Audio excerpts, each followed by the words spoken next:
called a meeting of their committee, and they said this changes the situation totally.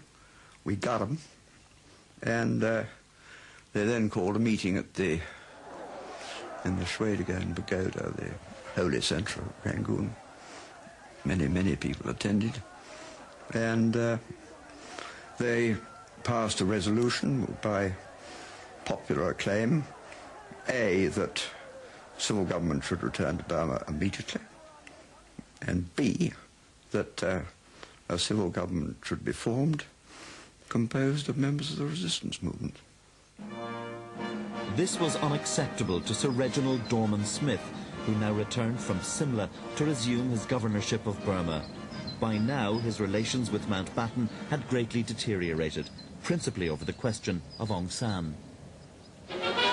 Sir Reginald Dorman-Smith, governor of Burma, meets Burmese leaders on board a British warship in Rangoon harbour to discuss Burma's future. But Dorman-Smith preferred to work with pre-war moderates rather than Aung San, of whom... He's a queer chap. I don't think he's quite all there. He was always a stormy sort of creature. Led student strikes and that sort of thing. But he's not a big enough man to lead this country, as, say, her first Dominion Prime Minister. Dorman-Smith, with support from the newly elected Labour government in London, was proposing direct rule for Burma, leading to independence at an unspecified future date. It was, in effect, putting the government back to pre-war days. So I wasn't in the least surprised when the more extreme people, like Aung San, as he was then regarded, should have rejected it out of hand. After 3 months of stalemate, Dorman-Smith called for his old friend U Saw, who'd spent the war in Uganda. He'd been interned by the British after he too had tried to contact the Japanese after Pearl Harbor. Eric Battersby brought him back. And I was dispatched in the forlorn hope that he would be able to influence Aung San away from his extremist notions. This was total madness.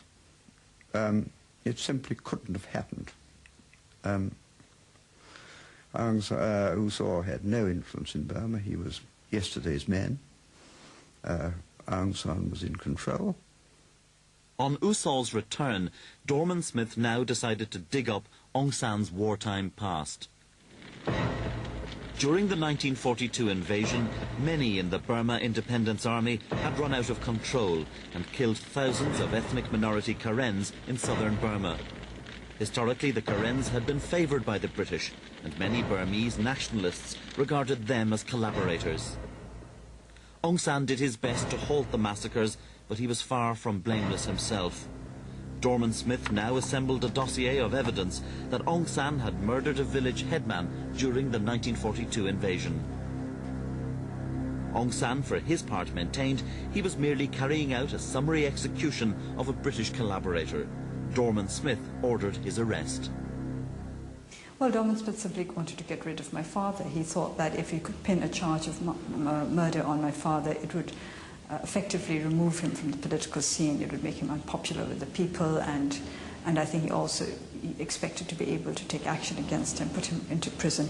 That is how he saw it, which was an indication of the fact that Dorman-Smith simply didn't know what was going on in Burma. I think he was possibly motivated most of all by hatred of Aung San, who represented all that he himself objected to and hated. But before Aung San could be arrested, Prime Minister Clement Attlee consulted the file. He concluded that Dorman-Smith had lost his grip and recalled him at once. Dorman-Smith remained unrepentant and later wrote to a friend, "We'd already hanged a number of Aung San's lesser colleagues for similar offences, and I failed to see why he shouldn't take his chances before a jury. We might have felt bound to exercise clemency had he been sentenced to death, but we could have dealt with that when the situation arose." With Dorman-Smith out of the way, Aung San and his renamed anti-fascist People's Freedom League were now firmly in control. They demanded immediate independence and came to London to get it. My colleagues and I have come to London in response to the invitation of His Majesty's government in order to discuss the constitutional questions of Burma. The demand of our people is complete independence. Attlee was impressed and gave Aung San what he wanted, a guarantee of independence within 1 year. I've sometimes wondered what would have happened if the Conservative government had still been in power, because I think Churchill had been reluctant enough over India, but I think with the history of Burma, and this, as Churchill would have regarded him as a dangerous traitor, I doubt if his government would have so readily given in, as some people thought, to the demands of the Burmans. Aung San was surprised too. Before leaving for London, he had laid plans for an armed rebellion to be activated had the talks not gone well. A Burmese friend of mine told me that the start of the plans was to be the murder of as many as possible of British officers and their wives. And this friend of mine told me with gusts of laughter, I was to kill you and Nancy. Well, that took me somewhat aback, but he seemed to think it was a joke, so I thought I'd better treat it as a joke too. Still, I never felt quite the same about him. Aung San returned from London to great acclaim, but by now Burma was set to leave the Commonwealth. While in England, he had told Mountbatten why. He said, I have very sad news. I have to report to you I can't possibly keep Burma within the Commonwealth. I said, why not? He said, because things changed completely after you left. The governor took a violent, I don't say dislike, but he tried to persecute me. He tried to get evidence that I had committed crimes and atrocities so that he could try me, and I think he wanted to hang me. And it's very difficult, therefore, to work with somebody who you know has been trying to pin a murder rap on you and trying to liquidate you personally and refuse to deal with your party. Say, how can you stay within an empire whose representative is after you? I said, that's very, very sad. After his dismissal, Dorman-Smith continued to be involved in Burmese affairs. He took a great interest in the minority Karen's claim for their own separate state. Burma was and still is a country of many distinct ethnic groups, many of whom feel no connection with the majority Burmans. In southern Burma, the Karen, fearful of a repeat of the 1942 massacres, were committed to separation from the end of the war. When Aung San returned from London in 1947, he concluded an agreement with all the country's minorities that they would join the independent state of Burma with a measure of autonomy. There was, however, one group missing, the Karens, the so-called British collaborators of the war. The separatist claims of the Karens now became the main focus of a shadowy new group founded by Sir Reginald Dorman-Smith shortly after the Aung San-Attlee Agreement. Based in London, it was called the Friends of the Burma Hill Peoples.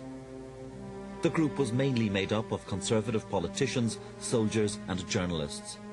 British intelligence watched this group closely from its inception. Back in Burma on the 24th of June, 200 Bren guns were stolen from the Army Ordnance Depot in Rangoon. This was the theft arranged by Captain Vivian and later traced to U Saw. Around this time, Major Hugh Toy visited U Saw and found him seething at Aung San's power.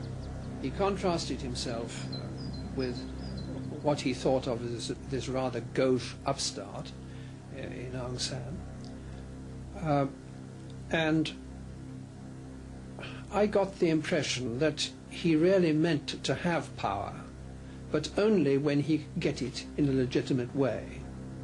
On July the 14th, the arms thefts came to light. The following Saturday, Aung San was proposing the cabinet tighten security at the Secretariat when they were rudely interrupted.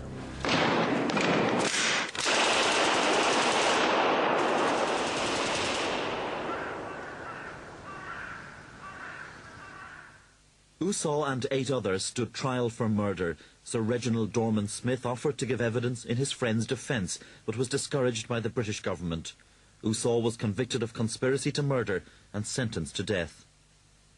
Dorman-Smith intervened once more, this time to plead for clemency for his friend. The plea was rejected.